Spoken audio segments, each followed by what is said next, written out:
So, completely away from the likes of Monster Hunter, I got into playing Chicory, A Coloful Tale. Cool.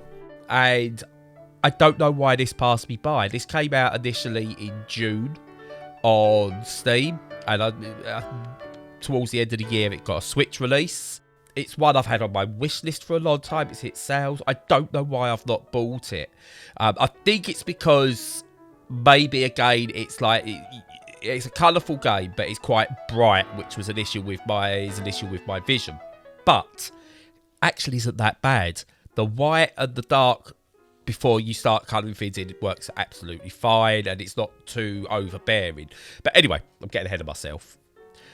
What you've got here with Chicory, A Coloful Tale, is a adventure game. I suppose it's almost like that. It's that almost Zelda aspect to it. That the way it's looking down on it, so it's top down, but it's not top down. It's that kind of like angled, but not isometric thing.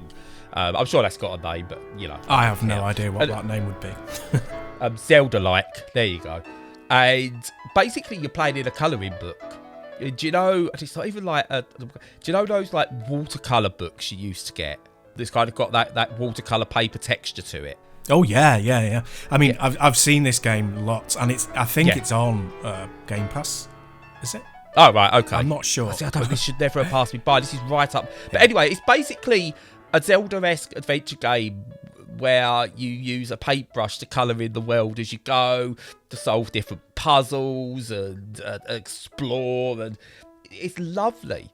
And then you get to do your own drawings, which is hilarious. Like, he asks you, I think there's one where it asks you to like recreate some like classic pictures. You have to draw them yourself, and they get hung up in a gallery and stuff. And it's really good. But it's just like the satisfaction of colouring in the page. It scratches so many itches. The character designs are lovely. It's got an absolutely wonderful message to it. It's about making friends and things like that. And it's just so warm. It's like why this should clearly be one of the games of the year. And for me, it's like if I'd have played this properly last year, it would have been right up there. We might even have been pushing Tetris further down my game of the year list. It's that good. And I didn't realise who it was by. And it was only when I then looked up a bit of research on this that I realised it was from the team behind Celeste. And Wonderswan as well. And it's like, that makes sense. That makes a lot of sense. Right. It's beautiful. The music's wonderful. I can't say enough about it. It's got co-op. I've not played it in co-op yet. But it's just absolutely close to perfection in the way it plays. And I'm probably preaching to the choir with a lot of people, but if you've not played this, don't be like me. Don't miss out. Get on it straight away. If it's on Game Pass, get it on there. If you've not got an Xbox or Game Pass, just get it on Steam. Get it on the Switch. Get it on whatever platform you can, because it deserves to be played by everyone. Yeah, no, I just checked. It's definitely not on there now, which I don't know why I thought it was on there, but maybe it was in the past. Anyway, yeah, no, I definitely wanted to play it last year and see whether it was going to hit my top 10.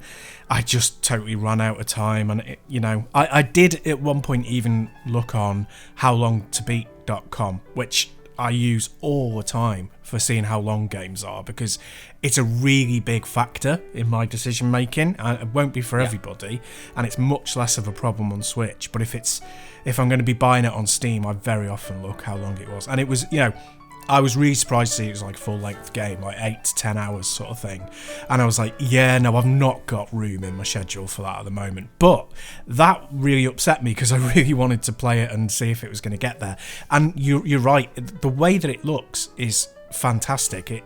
There aren't very many games, even at the moment, where you have a black and white, a monochrome look where you fill it in with colour.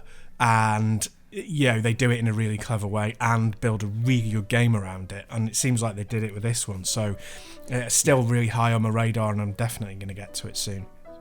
And this is what I wanted Epic Mickey to be. Yeah. When I imagined Epic Mickey in my head, when they very first announced that, and they had like, you paint the world and you bring colour back to a dull world and stuff like that.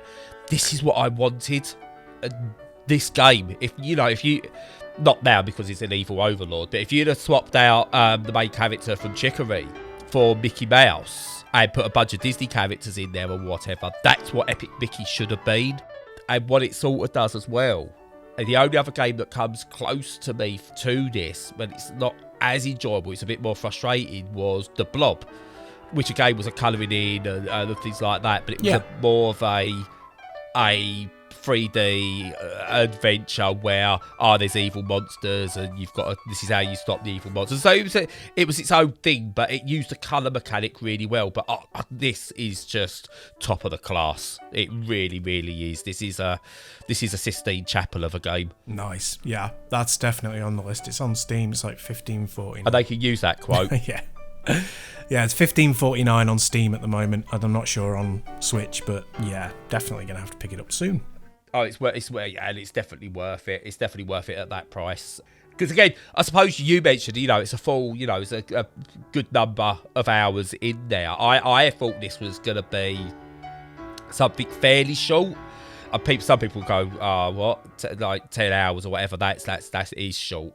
It's not for me. I was expecting this was gonna be like just a quick 3-4 hour game maybe. So I would say I'm not even all the way through it yet. I've been taking my sweet time with it since I started playing it at the start of this year, and I don't want it to end so far. I'm making it take its time because I know it's 10 hours or thereabouts, so I'm forcing myself to take my time with it because I just want to appreciate it for what it is. Yeah, I very often do that. I just take things slow and just really savour it when I know that the end is nigh, because some game worlds you just don't want to leave, and definitely don't want to leave them prematurely. So yeah, but the DLC, just give me a colouring book. The painting mechanics in this are so good. Just give me a colouring book DLC. I'd happily take that. That's a great idea. Yeah, and then I could sell my colouring book colorings in as NFTs. No? No, don't bring that up. No. Indie games are the saviours. Please don't go NFTs on indie games.